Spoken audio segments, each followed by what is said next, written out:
नमस्कार दोस्तों, कैसे हैं आप। बिना देर किए बढ़ते हैं कहानी की ओर। बहुत पुराने समय की बात है। एक छोटे से गांव में एक अत्यंत निर्धन स्त्री रहती थी। उसी झोपड़ी में उसने एक अत्यंत सुंदर बालक को जन्म दिया।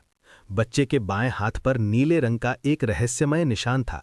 गांव के विद्वान पंडितों ने उस निशान को देखकर कहा, ये बालक साधारण नहीं है। 14 वर्ष की आयु में इसका विवाह राजकुमारी से होगा और यही आगे चलकर इस राज्य का सम्राट बनेगा। ये भविष्यवाणी आग की तरह पूरे राज्य में फैल गई।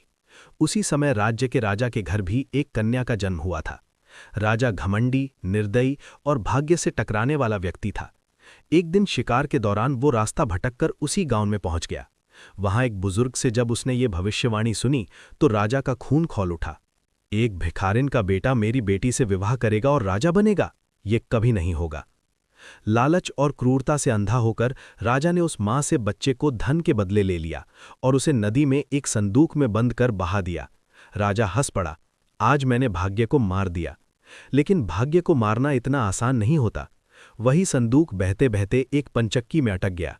निसंतान पंचक्की के मालिक ने उस बच्चे को ईश्वर का वरदान मानकर अपनाया और प्रेम से उसका पालन पोषण किया। समय बीतता गया, बच्चा बड़ा हुआ, सुंदर, सरल और तेजस्वी।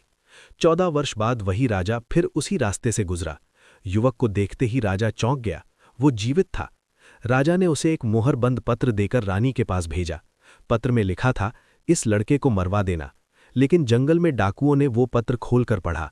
उन्हें युवक पर दया आई।